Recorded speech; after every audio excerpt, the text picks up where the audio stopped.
we must be very objective, and that's the problem we're having in this country. We don't do things emotionally. In fact, I was surprised yesterday, thoroughly surprised, when I was watching politics today. Seun, if there was any way to break the screen, I would have shot him. I'm coming more. In fact, it will get to him. There are moments in a nation's history that stop you cold. Moments that make you put down whatever you are doing, look up at the screen and ask yourself, what kind of a country are we becoming? April 3rd, 2026 was one of those moments. And if you are a Nigerian, and if you love this country, if you believe in the right of any human being to speak the truth without fear, then what happened that Friday in Abuja should keep you up at night. Seun Wike, the Minister of Federal Capital Territory, one of the most powerful men in Nigeria today, sat before cameras at his monthly media chat. He was comfortable, he was confident, and he was angry. The night before, Seun Okebaloye, the host of Channel's television Politics Today, had expressed concern about Nigeria's political landscape ahead of the 2027 elections, noting that competitive politics strengthens democracy and warning against situations where only one dominant party remains viable. It was not a radical statement. It was not an attack. It was a kind of observation any responsible journalist, any concerned citizen would make. But Wike was watching his television at home, and those words lit something inside him. Something dark, something dangerous. So he said in front of cameras, in front of journalists, in front of entire Nigerian public, I was surprised yesterday, thoroughly surprised, he said, when I was watching Politics Today. Seun, if there is any way to break the screen, I would have shot him. A sitting minister of the Federal Republic of Nigeria on a live television said he would shoot a journalist for doing his job. Read that again. Let's settle it in your chest. Let it sit there heavy and cold, the way it sat in tens of millions of Nigeria when that video began circulating on Friday night. Think about what it means to be a journalist in this country. You wake up every morning carrying the weight of truth in your hands, knowing that truth is not always welcomed by the powerful. You walk into press briefings, you sit across from ministers and governors, you hold your microphone steady even when your hands wants to shake, because you believe that without a free press, the country has no mirror to look into. You believe that your voice, your questions, your courage on air matters.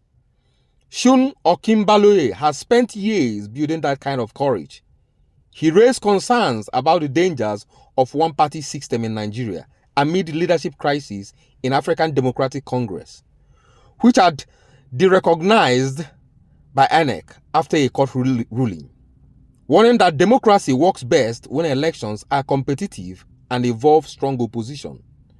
He was not a politician. He was not an activist. He was a journalist doing exactly what journalists exist to do, holding power to account, asking questions a democracy needs to ask.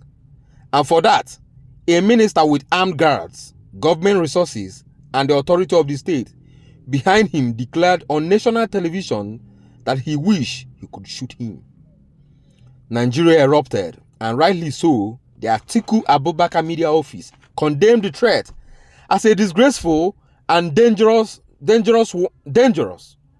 warning that when those in authority begin to speak the language of violence against journalists, democracy itself is under attack.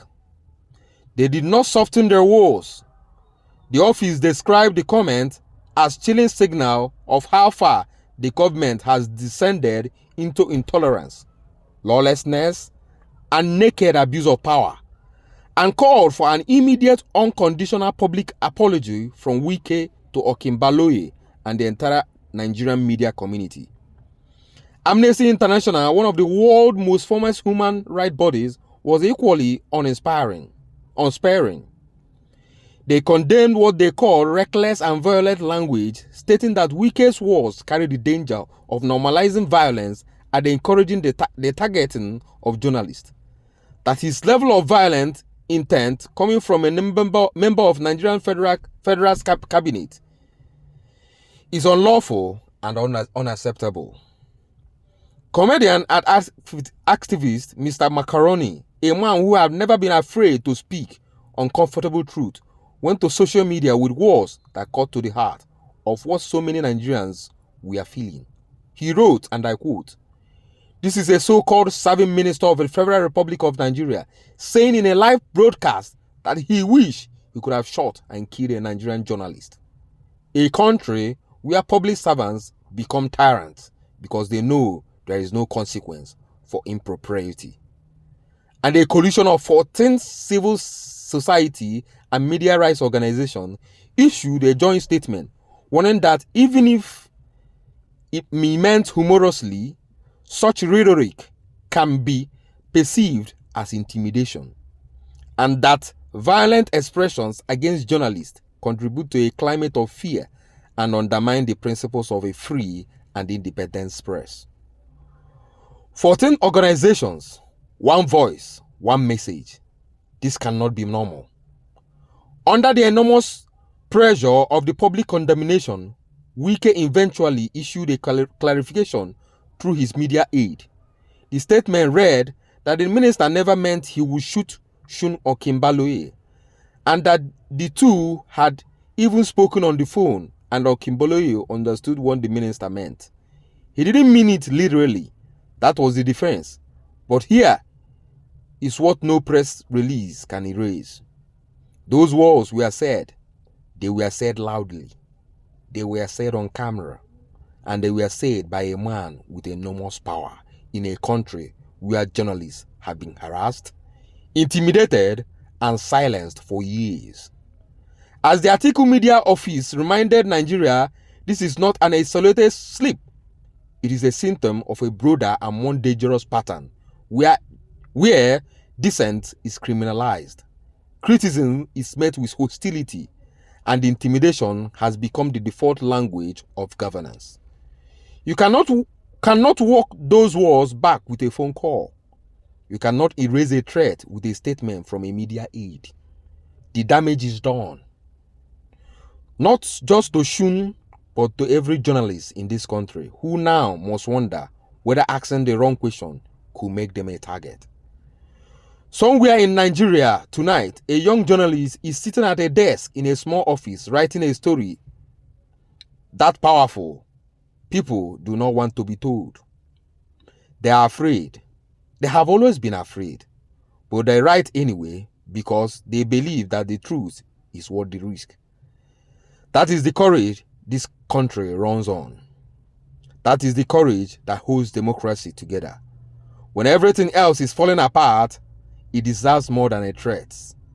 It deserves more than clarification after the fact. It deserves the protection of every Nigerian who understands that a government who threatens journalists today will silence all of us tomorrow. Nigeria will not be bullied into silence. The press will not be cowed, and the truth will not be silenced by threats, no matter how powerful or highly placed those behind. The pen is still mightier, and it will always be. Until I see you on the next video, happy Easter.